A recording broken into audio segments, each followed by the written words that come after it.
Okay, so I'm going to start the session now. My name is Clara Aranda, and I'm an associate professor and the program lead for the MSc in Digital Health and Entrepreneurship. And I want to welcome you today to the tester lecture for our master's program. Just a note that the session is going to be recorded, and you will be receiving this lecture by email after it's finished. And throughout the lecture today, we welcome any questions that you may have about the lecture itself, but also about the program. You will see at the bottom of your screens there is a Q&A button. So please feel free to ask any questions there. So today, this is a session, if you have attended one of our open days, it's slightly a different session because it will be a lecture. As an example, a taster lecture similar to the lectures that our students take in our program. And we have one of our module leads today who will be delivering the session. So please welcome Dr. Susanne Gaub, who is a lecturer in human factors in healthcare at UCL Global Business School for Health. Over to you, Susanne. Brilliant, Clara. Thank you so much, and welcome also from my side. So let me try to share my screen with you. Clara, can you confirm that you can see the screen? I can see it now.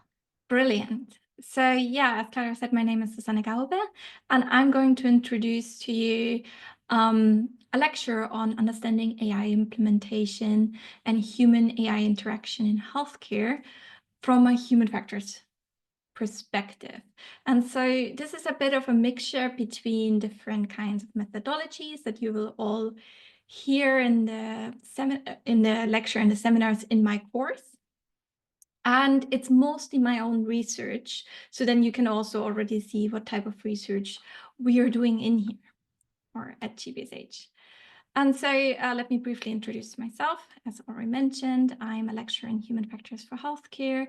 My background is actually in psychology. So I have MSc in industrial organization and business psychology, actually also from UCL, and a PhD in psychology and health behavior change, and human AI interaction, like a postdoc in human AI interaction. And yeah, so now we are actually going to start with the proper lecture. And so let me start by addressing some challenges many of you will be probably quite familiar with. So the rising life expectancy of people, the increasing prevalence of non-communicable diseases such as heart conditions, cancer, and diabetes, and the scarcity of healthcare professionals pose some of the most formidable obstacles to many, if not all, healthcare systems worldwide. And as a result of some of these challenges, the demand for healthcare services is increasing rapidly, and the cost of healthcare is escalating. And moreover, the heightened demand for services, coupled with the extensive administrative requirements, in addition to these staffing shortages, lead to quite heavy workloads for the healthcare professionals and leave them with quite limited time to dedicate to patient treatment and care. And these circumstances do not only jeopardize patient safety, but also curtail the overall capacity to provide high-quality healthcare. And so for many different healthcare institutions, one of the most promising solutions to some of these problems would be the use of AI-enabled technology. And so these kind of technologies are promised to improve diagnostic and treatment accuracy, reduce medical errors, streamline a lot of the workflows, and support with administrative tasks. By that, also decreasing routine tasks and workloads. So exactly the problems that we have been discussing before, but also expanding the overall knowledge and even increasing and generating new medical knowledge. And at the moment, there are two types of these AI models, and we can basically define two eras of AI in medicine. First, we have the earlier and more or less the current era, which is the scan or unimodal AI era. And this is so called because it's more or less exclusively dedicated to one type of data, such as medical images, and it can do one task, like identify any abnormalities on that image. And now we're approaching the kind of multi-model foundation era, which means that these type of models can integrate multiple aspects and multiple pieces of data, and actually can also help us with multiple types of clinical tasks, such as writing notes, proposing a treatment plan, supporting with the diagnoses, trying to improve workflows. But at the moment, as I said, we are pretty much still in the clinical environment in this unimodal era. And here, let's look at some of the successes that we've seen. A lot of these classic deep learning models have achieved at or even above physician level performance in various image-based clinical tasks for almost a decade now. Some early examples include detecting diabetic retinopathy, classifying tuberculosis, detecting the spread of breast cancer, classifying different types of skin cancer, and screening for lung cancer. So I work a lot with image-based technology, so that's why I'm also having a lot of examples here, but it's truly what these models are really good at. And in 2023, we saw the first publication of a foundational model that learns generalizable representations from unlabeled retina images that can predict multiple eye diseases, so not only one specific disease, but it can also predict heart failure, heart attack, stroke, Parkinson's disease from these retinal images. So now we're really talking about detecting disease outside of the eyes from images of the eyes. And that's really, really exciting and where we're trying to head in the future. However, despite these promising algorithms and the extensive amount of research dedicated to AI in healthcare, the adoption and the implementation of the technology, especially clinical decision support systems, are really slow. They definitely fall short of what is technically possible and in theory available on the market.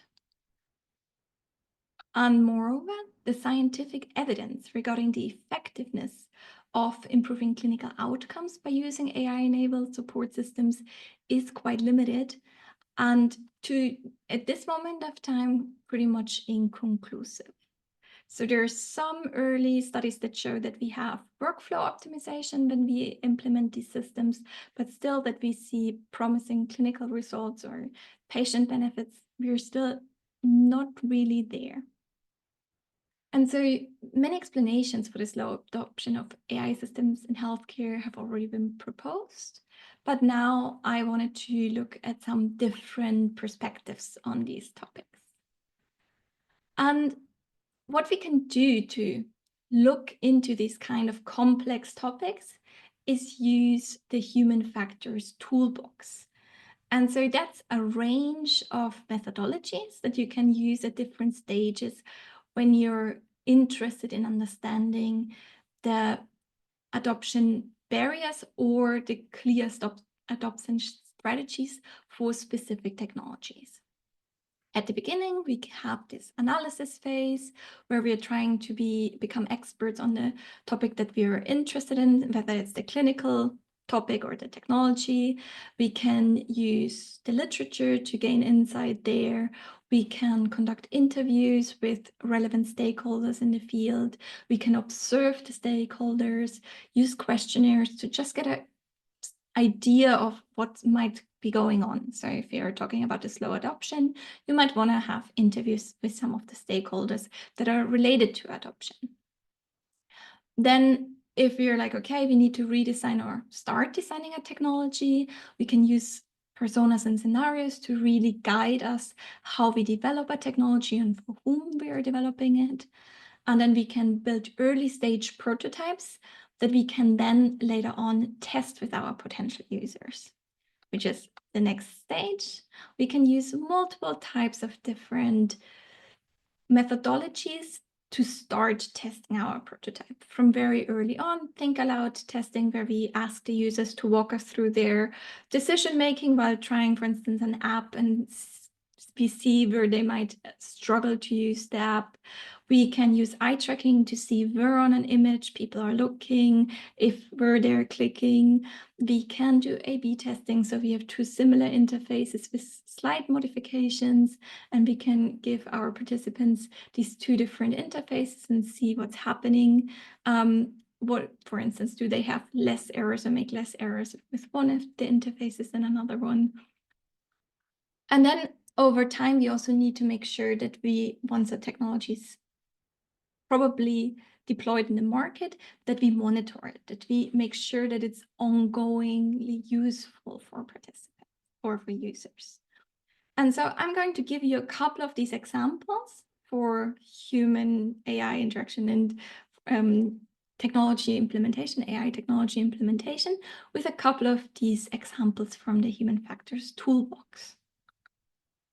So we started with doing this analysis phase with interviews with some technology developers, so AI model developers, and IT experts in healthcare facilities that are really central to implementing the technology within the healthcare facility. So it's not actually mainly the end users, so not the clinicians, but the person that is implementing the technology into their workflow. And so we asked them about the current state of AI systems in healthcare. And so what they're telling us, in theory, there are lots of different models on the market for various use cases, but actually, like, regulated products, they couldn't find that much. So usually if you want to have a medical product, it has to be classified either by the EU or in the US by the FDA. And so they said, actually, we don't have that many products that are really certified on the market. So we don't even have, while we know there's lots out there, we cannot even buy them. Then they told us there's quite a lot of regional differences, that China and the US are clearly leading this market, while the EU seems to be lagging behind, and that the stricter data protection and regulation environments in the EU mostly are the cause for that, and that the level of digitalization is clearly quite different in these different environments. They also told us that at the moment, these systems are really good at very specific repetitive tasks where they can actually save time. They're not yet that great at really integrating very complex data. We're not there yet, and like different types of data. And so basically, this limitations, this task specificity was also considered a strong limitation of these systems. Then that the liability, so who's in the end liable if the system makes an error, is still not really fixed or settled, and that a lot of these systems lack explainability. So how did the model actually come to the prediction that it made? And that's really problematic for the end users. And so we were really curious about this, that they were telling us that there are few more products on the market. And we wanted to dig a bit deeper. And so we used two more methods to go down that. So you can see you can use the interviews to analyze some specific environment or topics that you're interested in. And then you can use different methodologies to go deeper and deeper onto specific areas that you're more and more interested in. And so what we wanted to see is what's on the market for tools, AI precision psychiatry tools. And so conventional psychiatry approach is a patient comes into the office and has an assessment with a psychiatrist or psychologist. Usually they're very structured questionnaires, and then the clinician in the end develops a treatment plan based on the outcomes of these questionnaires and their background. And so in an AI-enabled approach, you usually take data from multiple people, and not only like the questionnaire data, but actually quite a combination of different data points, such as medical imaging, mobile data, then also these demographics and questionnaire data, and data from electronic health records.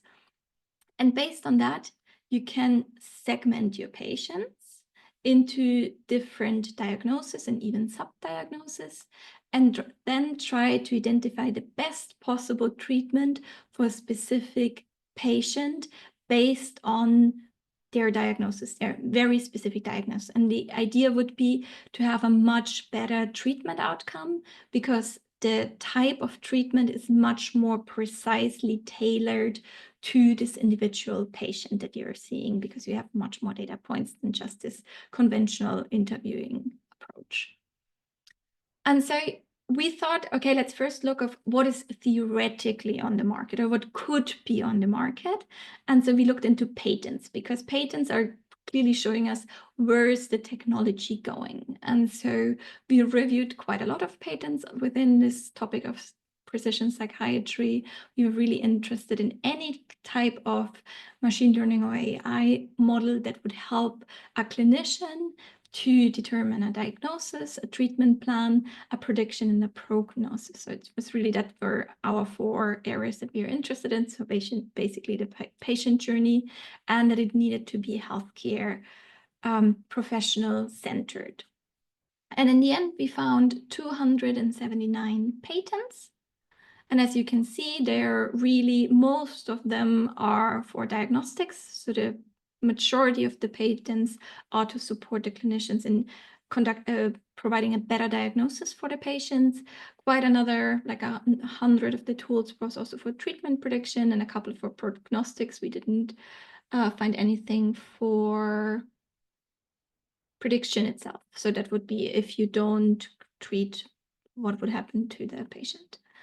And you can see that most of them are actually unspecific. They're not for a specific mental health disorder. But if you want to look into the specific disorder, then depression and autism are the predominant tech or mental disorders that are targeted by these technologies. Then we were interested in what kind of data goes in there, because that's the idea, that you need a lot of data to make a better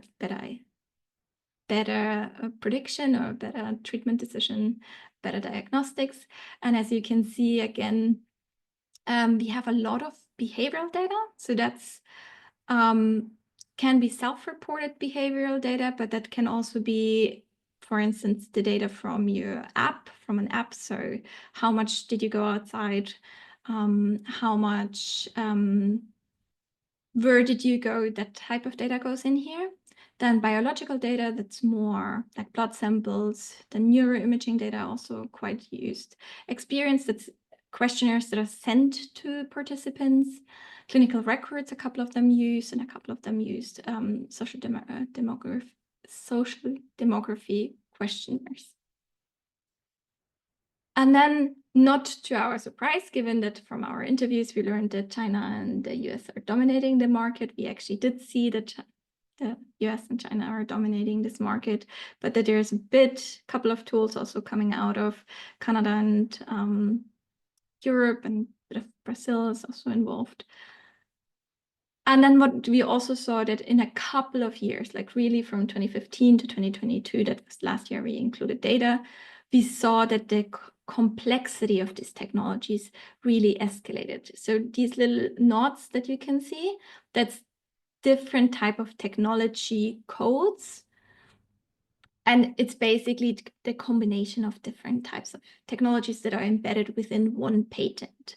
And you can really see how incredible this escalation of technology complexity within a couple of years became. And so that's the patent side. So we saw there's a lot happening. There's a lot of growth in patents. The complexity of the technology increases quite drastically. And then we wanted to see what's actually on the market. So a product review. And here we looked into different, like from all the patents, we looked into the vendors or the owners of the patents, what type of technologies they register or sell.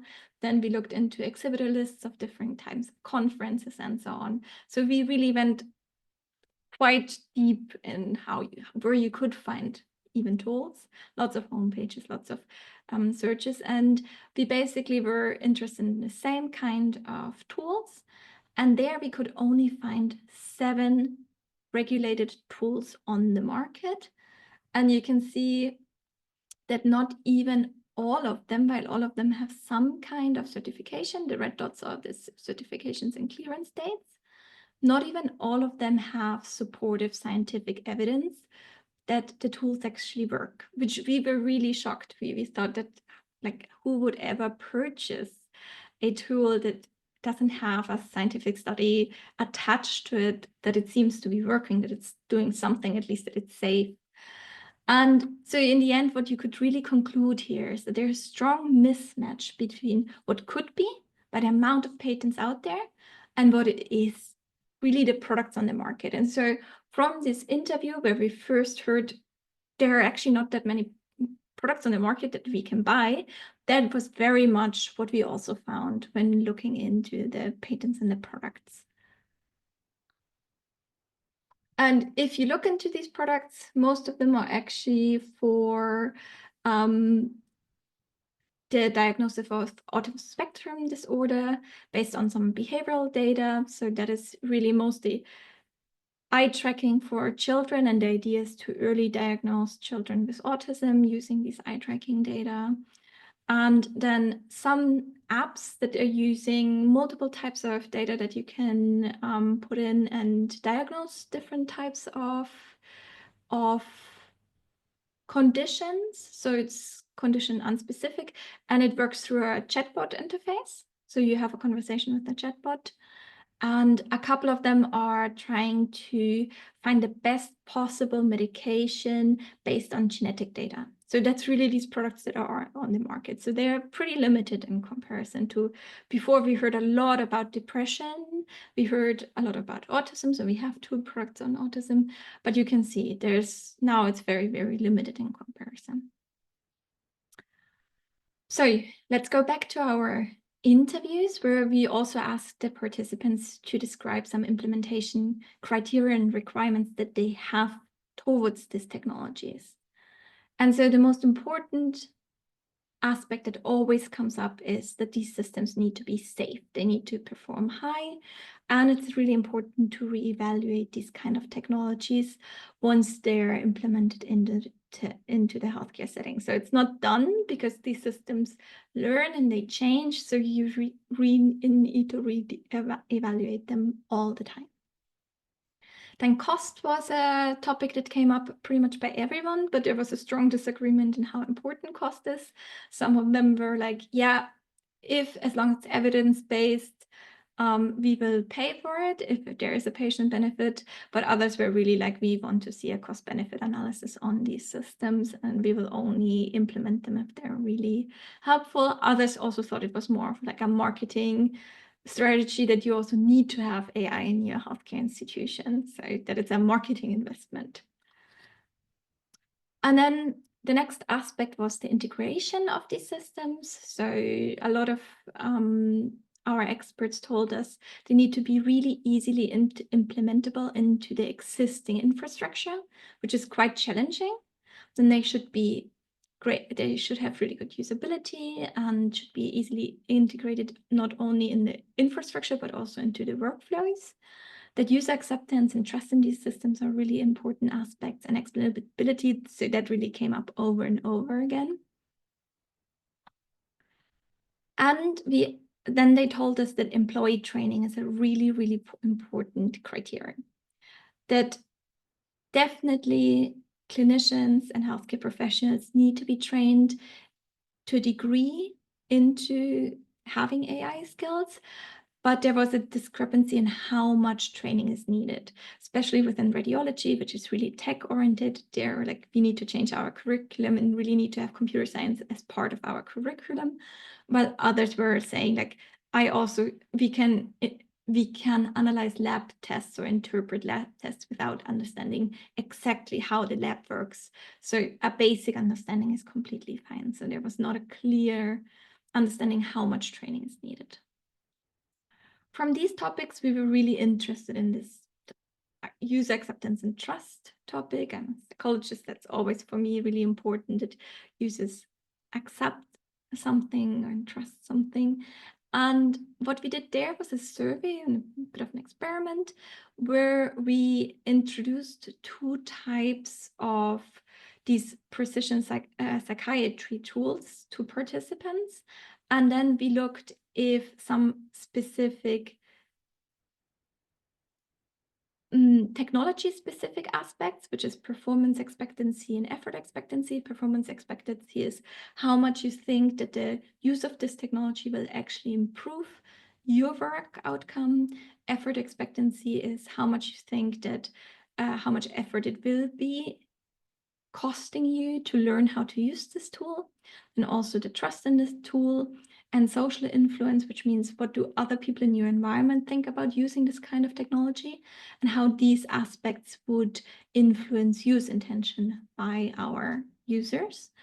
And to see if some kind of these more AI knowledge related topics would also have an influencing factors, which is tool understanding and cognitive readiness for AI, because that was the topics that came up before. There's like people need to be ready, they need to have some skills, but then also the technology itself needs to be ready.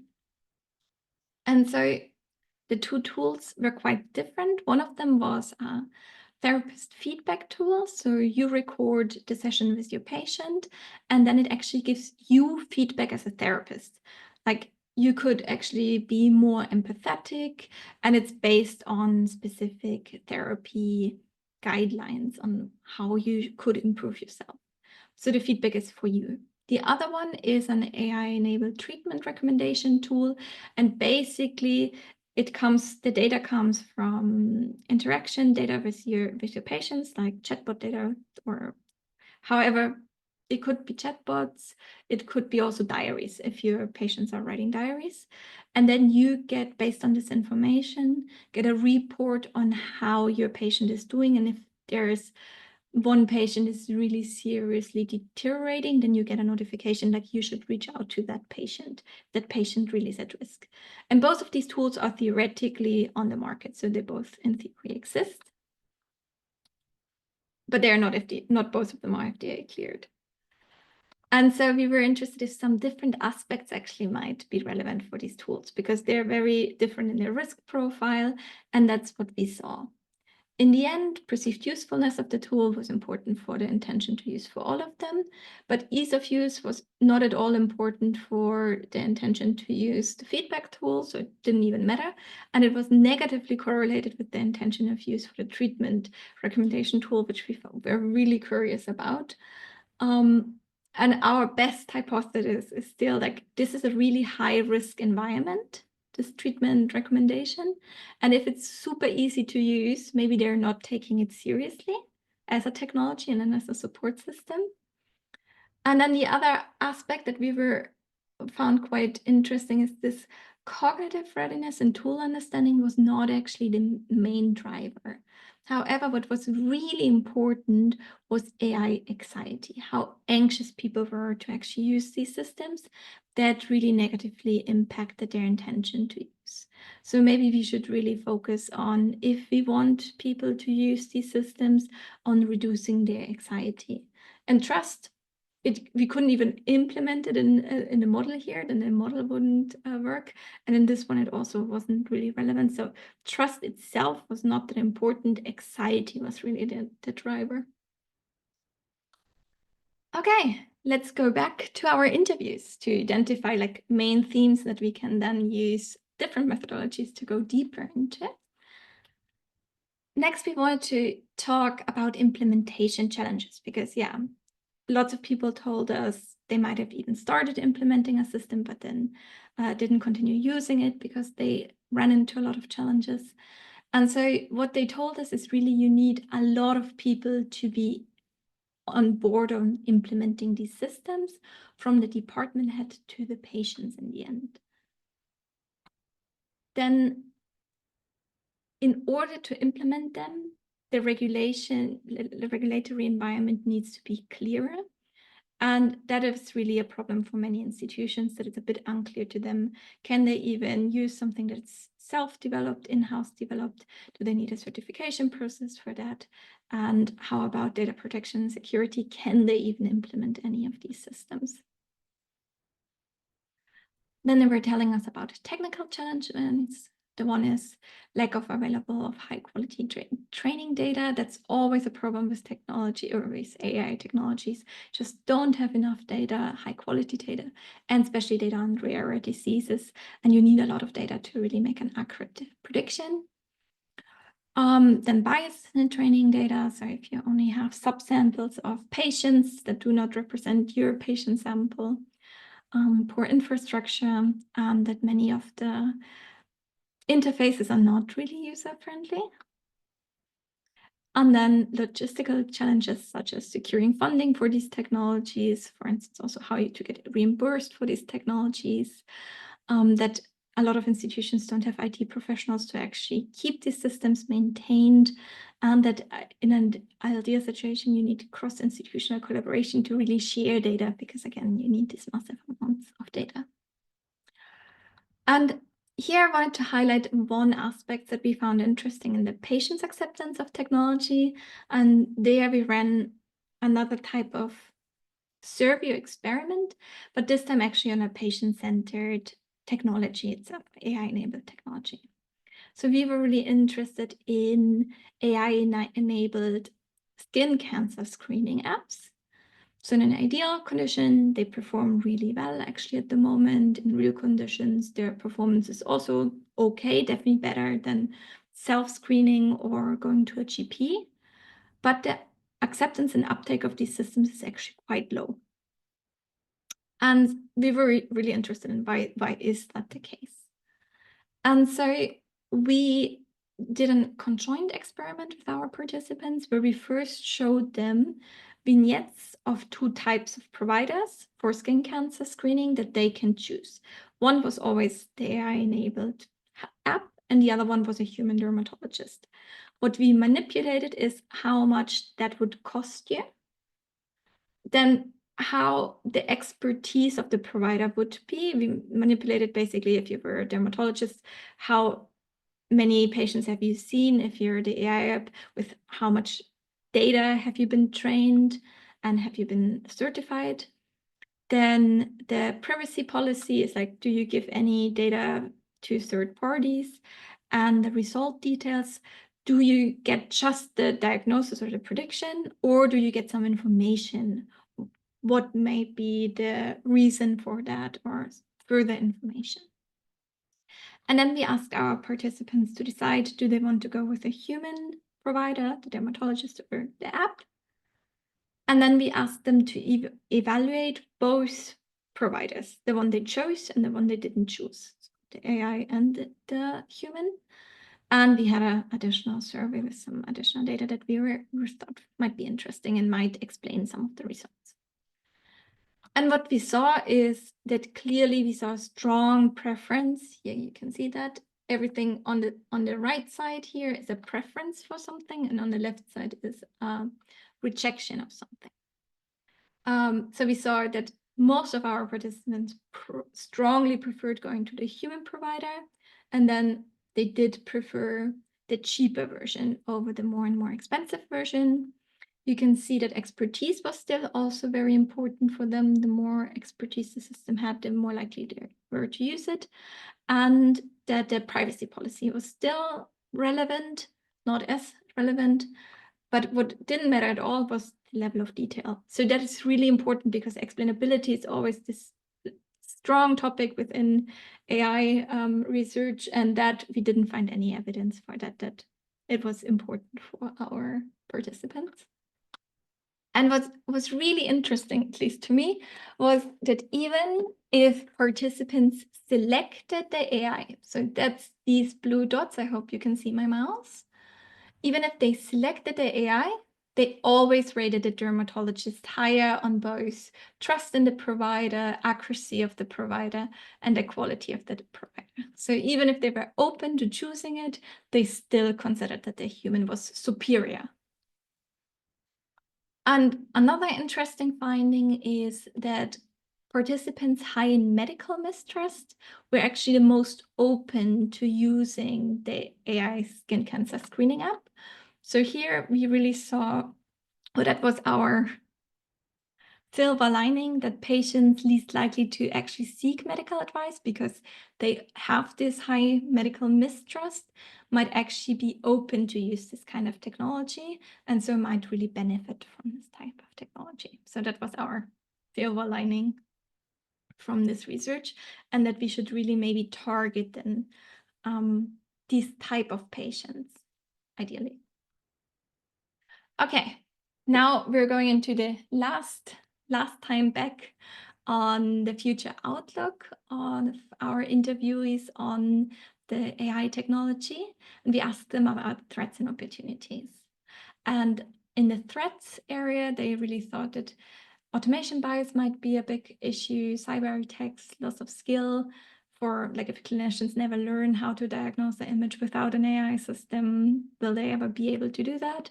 And that they might actually increase existing health disparities or just exacerbate them. Oh, sorry.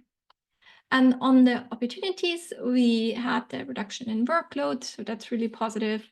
Hopefully, in improving diagnostic accuracy, enabling personalized care and administrative support. That was actually the one that was told us the most. That people really hoped that more of these administrative tasks would be taken over by the systems. But we were really interested in this improving diagnostic accuracy topic and human AI collaboration. So because in an ideal world, human AI collaboration should outperform, or we think it should outperform, non-assisted human and standalone AI performance. But that is actually not really the case. Most studies actually see that in these ideal conditions, the AI models alone actually outperform the combined version. So here the orange and the green line is the human AI combination, different combinations, and the blue one is the unassisted human, and the red one is the AI alone. And that's really what we see in most publications, that usually standalone AI systems outperform the human AI collaboration. Many papers have shown that, again, in ideal conditions. And so we were really curious to understand a bit more, why is this the case? Why don't we see this human AI synergy? And there we ran an experiment with 50 experts and 75 non-experts, reviewing 50 head CT scans 3 times. And they had to tell us the diagnosis. So do you see a bleeding in this CT or not? How useful do you think the system was, the AI system that we showed them? How confident are you with your diagnosis? And how long did you take to screen the case? And in one setting, we didn't give them an AI advice. That was the control setting. They just had to screen them by themselves. One was a basic AI condition. So they were only told if the AI actually thought there was a bleeding or not. So that's intracorneal hemorrhage. That's the type of bleeding that you would see, or we were looking for. And we had an explainable AI system that also showed you on the image where the bleeding should be. And we used a think aloud protocol and an eye tracking protocol to really combine different methodologies to get to these underlying metacognitive processes that might be relevant. That's how this looked. So that's the unassisted condition where you just had the head CT scan. Then this is the one with the basic advice. You see there's somewhere bleeding detected, but it doesn't show you where. And this one actually shows you where the bleeding is supposed to be. And as you can see, we found that the experts only benefited from explainable advice, but the novices benefited from any type of advice. So for them, basic advice was also really helpful, and explainable advice was even more helpful. Performance really dropped both among experts and non-experts if you gave them inaccurate advice, but it increased if you gave them accurate advice. And none of the systems will work perfectly. In our case, we had 20% inaccurate advice. That's a really bad system. But yeah, hopefully, in reality, a system would never be 80% accurate, but much, much higher. What we also found is that explainability only mattered in true positive cases, which makes sense. Only if there's actually a bleeding and you get a bounding box around the bleeding, that's when you really benefit. The good thing is that we didn't see an increase for false positive. Like if there isn't actually a bleeding, but you see a bounding box around somewhere on the head CT, that actually didn't significantly decrease the performance. And really interesting is that our novices achieved even above expert performance when they received explainable advice in true positive cases, because they relied more on it. And what we also found, and what was really surprising to us, is that under-reliance was a much bigger problem for performance. So under-reliance on correct advice was a much bigger problem for performance than over-reliance. And explainability actually did reduce under-reliance on the systems quite drastically. So here we really saw this benefit of explainable advice. But we were still more interested in this under-reliance, because usually when you look into the literature, everybody talks about over-reliance, that systems, people follow incorrect advice, but we actually found that, people actually don't follow correct advice a lot. And from the Think Aloud protocol, so that's really when novices tell you, or we did that with the novices, and they told us what they are doing, what stages they're doing, what steps they're screening, why they are making decisions. So basically, what's the idea is that they explain what they're thinking while doing your experiment. And we did see that most of these under-reliance cases came from uncertainty. They were just not sure. They couldn't really verify it. They were just not sure. And again, we saw that explainability actually almost halved this decision based on insecurity. So that's really good. And what we really also found is the classic human-computer interaction problem, that only in the negative cases, we found that a couple of misclicks were responsible for under-reliance, just because here, does this patient have a hemorrhage? The yes was under the no or above the no, and people tend to click the first choice. So that's a choice architecture problem, and it's always an interface problem that's really, really difficult to solve, but that you need to know that these might be cases where you find issues with. And we did the eye tracking with our experts, and we saw that in under-reliance was mostly that they just didn't really see the case. So the first part was they fixated a lot more on the overall head CT scan when they under-relied on the system. So you could really see that also indicates a lot of uncertainty, because they fixated much more on the scan. And in the basic advice condition, they just really overlooked the bleeding. And in the explainable advice, at least they saw the bleeding. And then it's at least an active decision if they decide against it. But that's really, again, where the benefit is from explainability, that at least they're not missing the area that seems to be important. And so that's, now I gave you quite a brief overview of multiple types of methodologies that you will actually get to know in my class, and that are really important for understanding digital health interaction, or how people interact with digital health. And we still have a lot of issues to solve for human AI collaboration, human AI implementation in healthcare, to really see all of this promises to appear. On the one hand, we definitely need compelling evidence that the systems work. We need better regulation and transparent technology development. We need to help our users to overcome anxiety and to trust the systems. We need to implement systems that have had proper human factors research behind them, so that the interfaces are really working for them, that they're really developed for them. And we need clearly better international collaborations, both on research, but then also on the technology development side.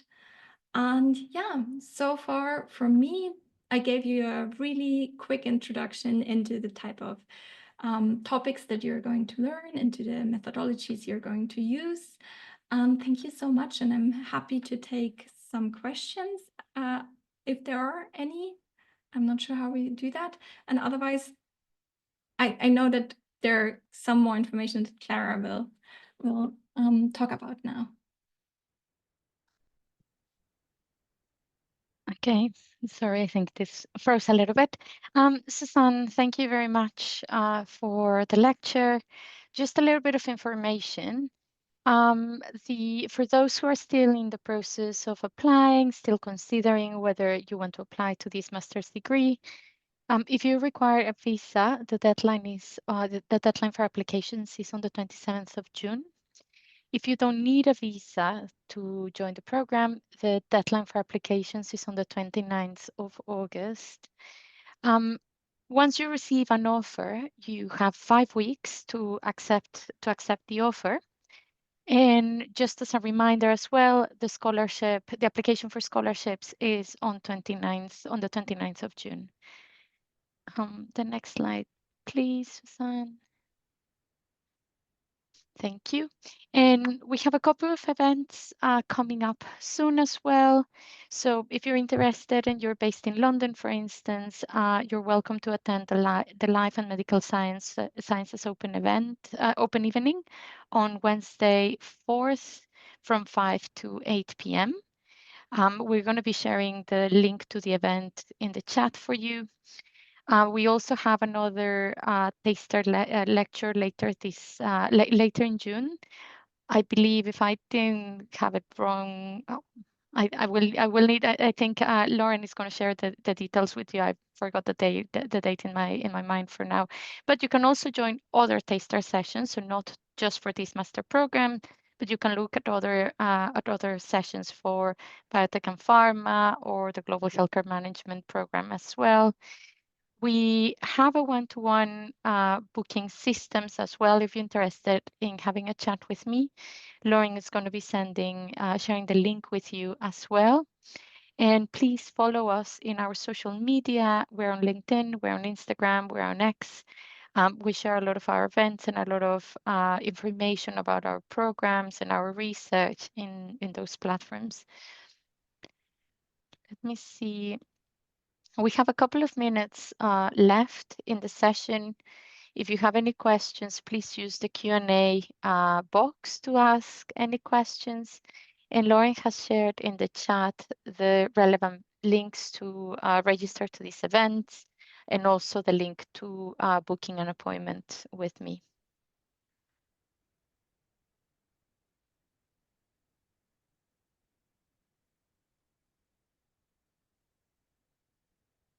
So again, from my side, thank you so much for being here. I would love to welcome you to class.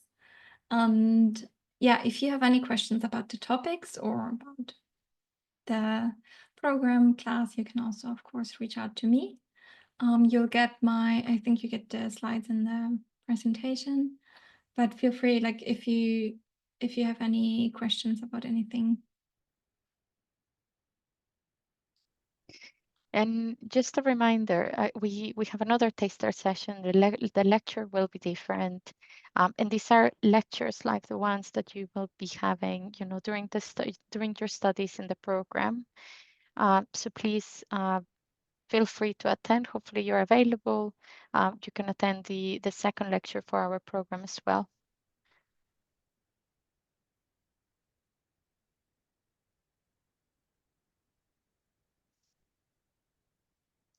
You can ask questions about the lecture. If it was a really interesting topic, you can ask question. Dwayne, I can see you raise your hand, but we don't have the microphones opened. So if you type it in the Q&A box at the bottom of the screen, then we will be able to respond to your question.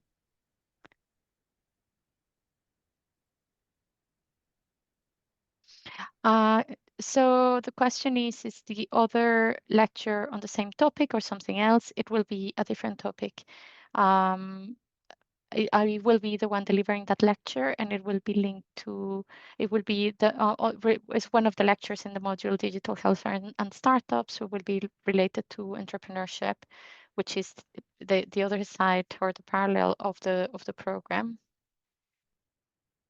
The meeting with me in the meeting link is it's online. So when you go to the booking link, so when you go to the link, you'll book. You'll see the kind of the available slots. So you choose the one that is more suitable to your availability. I believe that my calendar is open all the way until July, so you'll be able to see different times and different days. If there's nothing really available for you, please feel free to drop me an email and we can try to find another time, another more suitable time. But once you go to the link and you book, you get a Teams link. So you get a calendar invitation with a Teams link. So we will connect through Teams.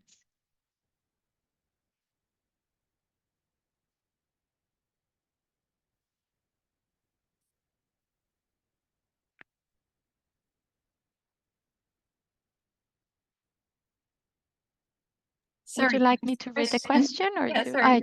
Okay, you can read it. Was for me. So in the healthcare industry, it's not for product developers to test their product without connection to government or certain healthcare providers, as the patient personal health information is sensitive. How would you suggest healthcare product developers without connections to those stakeholders to conduct these tests ethically yet efficiently? So that really depends on what type of approval you need and what kind of technology you are developing. So, and in which jurisdiction you are. Let's say the FDA and the UK systems work really similar. They're actually, the requirements are quite harmonized. And there you need, based on the risk level of the technology, you either need to have it fully implemented in the environment to test it, the end test. So that would mean if it's a medical product, you definitely will need data for this medical product. However, a medical product can be quite, they can vary quite drastically in what type of products we're talking about. On the one hand, a piece of tape, a plaster is a medical product. On the other hand, then you have clearly this like AI-enabled decision support systems didn't rely on medical data that are high risk or considered high risk, or you have intubation tubes, like really clearly high risk technologies. So it could be that if you just need a lower risk application, like if you're app for self-management for patients, that's usually considered slightly lower risk, then you either recruit your own participants, so you might even don't need a healthcare provider to get some data from your users or your participants. Very early user tests can also usually happen without user testing. But then if you develop, for instance, a lot of these AI-enabled decision support systems, you already need a lot of data to develop these systems. In the US, there are a lot of databases with healthcare data, anonymized healthcare data that can be used openly, that a lot of universities use to develop their models. So there is openly available data to use. If you then need to validate it in a healthcare institution that it works with the technologies within the institution, again, at some point you have to use real data and you need to collaborate. That's also the stage of the product development that you're in and the risk that you're in. But yeah, at some point, definitely you will have to collaborate with some healthcare institution unless you're really on a low stake technology that you never need real healthcare data. The second one was any pre-reading you would recommend on topics like AI-enabled decision support or AI modeling systems. So it depends a bit on what type of topics you're interested in. If you're more in the technical world, if you really want to develop the technology, then I think a couple of handbooks on machine learning for healthcare, they're literally these handbooks that are called machine learning for healthcare in Springer Nature or whatever, that will give you the basics. There are lots of really good open source courses also on especially this machine learning, like early machine learning development. We are also having a module on AI in healthcare. So one module would be that. If you're more interested in this collaboration topic, that I think is mostly in papers, so in conference proceedings from the human-computer interaction. The biggest conference is called CHI. They have a lot of human AI interaction research. Nature Medicine publishes a lot on this. Nature Partner Journal Digital Health, they publish a lot on this. And then it's really like Google human AI collaboration, human AI interaction in healthcare, and you will find recent articles. I don't think there might be some book chapters. Our students, we usually recommend for them to look into original publications. But yeah, I would start with that, and I would start in getting a bit the understanding the underlying mechanisms of the technology itself. I think that would be a good start. So a bit of a couple of book chapters on AI development, and otherwise you can go onto my publication list. All of what I introduced is all on my publication list. If you go into my UCL profiles, you can literally read all of the papers. I just want to add, and I'm probably thinking about previous questions that in the open day sessions I've been asked, and it's about, you know, how much preparation do you need before you join the program or before you join the module. The reality of this program, and this is not just for Susanne's module, but for all of the modules of our program, is that the program has been structured in a way that there is a high requirement or a high level of, you know, a high level of engagement required from the students. So we will have online lectures, in-person lectures, or online preparatory materials.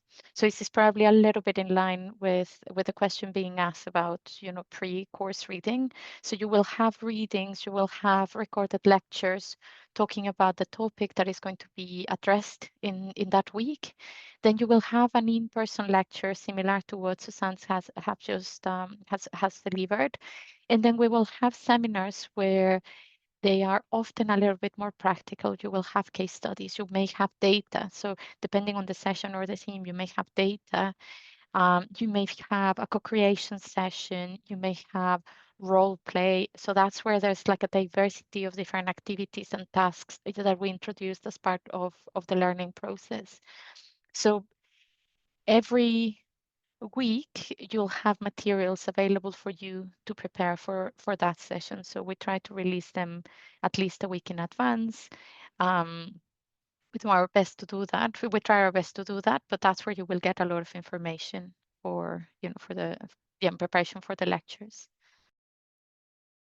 Yeah, I would completely collaborate what Clara just said. So once you start, it's going to be really intense from the start, but manageable. But we don't expect you to pre-read a lot on the topics, like before you start the program. Or at least I don't expect you to pre-read a lot before you start the program. The next question was how to check if the AI used in a medical device is certified and backed by researchers or by research. So the certification bodies have a list of technologies that they have certified.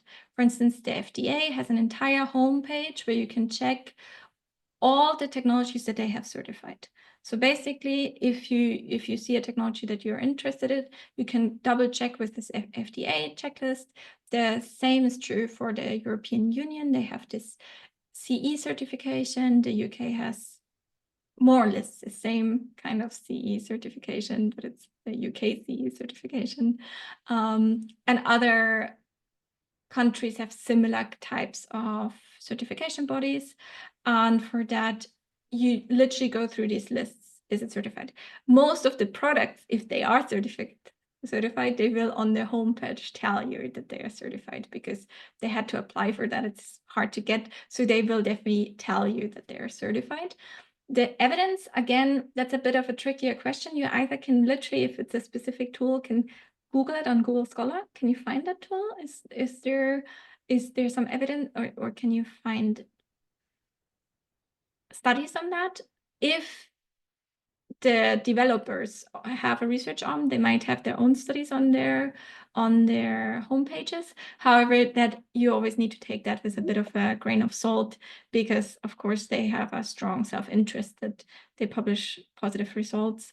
So if it's not a peer-reviewed study that has gone through extensive peer review, I would take it with a lot of grain of salt. If it's a peer-reviewed study that's still financed by the company, it should be fine, but still ideally it would be an independent publication without anyone from the company involved.